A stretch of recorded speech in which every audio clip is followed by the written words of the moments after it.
Hello YouTube, this is Asatsu 5 and today I'm reviewing No God But One, Allah or Jesus by Nabeel Qureshi. Nabeel was or is the author of Seeking Allah Finding Jesus, and whereas Seeking Allah Finding Jesus is more of his personal testimony, No God But One, Allah or Jesus is more of the arguing points that Muslims have against Christianity, and looking at the case for Islam versus the case for Christianity and comparing them to see which one is the true worldview. Uh, a lot of history in this book, on both sides, and they talk about such subject matter as Jesus' deity. Did he claim to be Jesus, or did he claim to be God?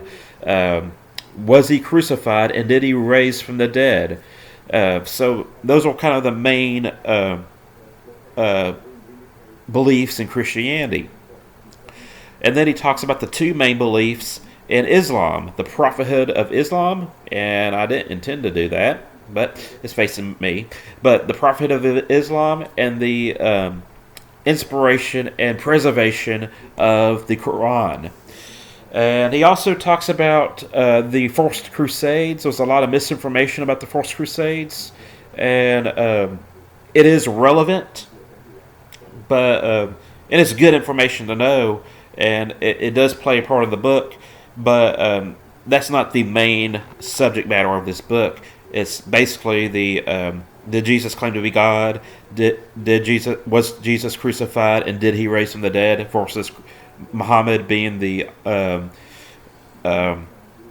prophet of Allah and the divine inspiration and preservation of the Quran.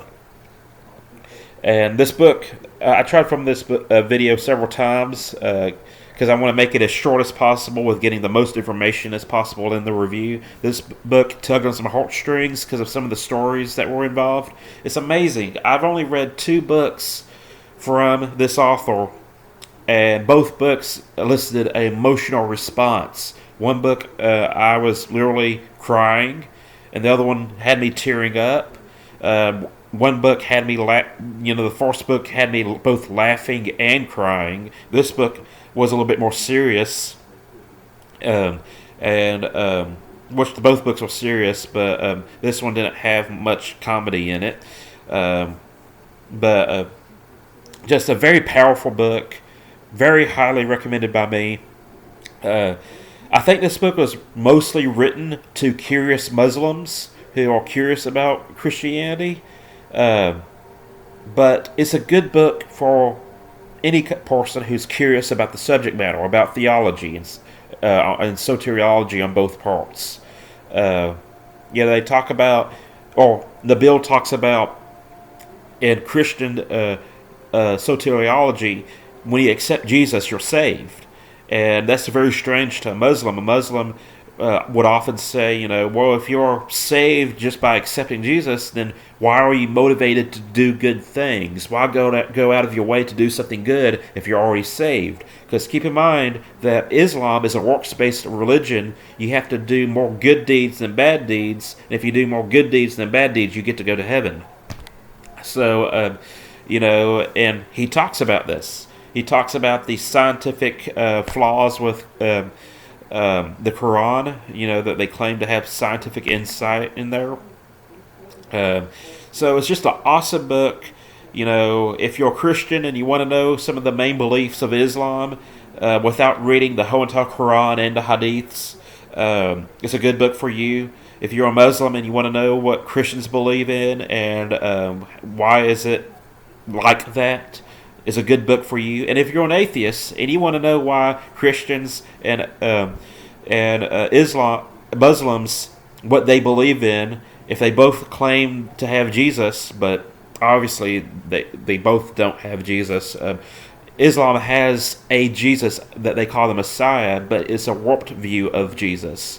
And it's a completely different Jesus than the one that's in the Gospel or the Injil. It's a good book. No matter what your worldview is, you're going to learn a lot in this book, and it's going to be very illuminating for you.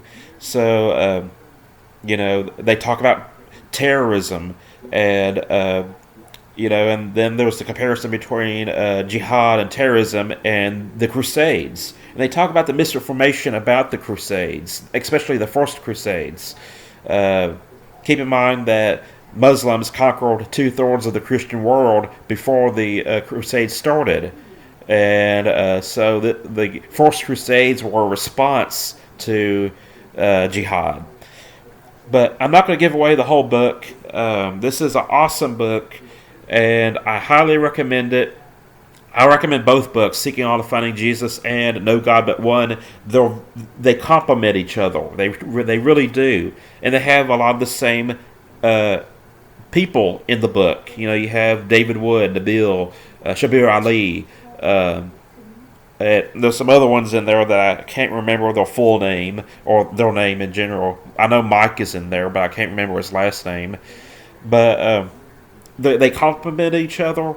You can read them alone without reading the other, but they truly do complement each other, and you really get a good view of the beliefs that each religion has.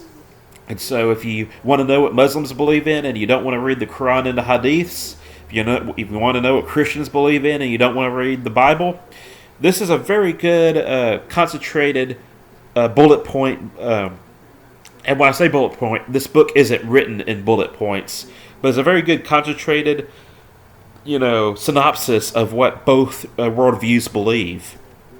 So I highly recommend it, and I'm not going to say thank you for watching. I hope you enjoyed this review. I'm going to say thank you for watching. I hope you read the book. That's it. I'm a Satsu 5, and I'm out.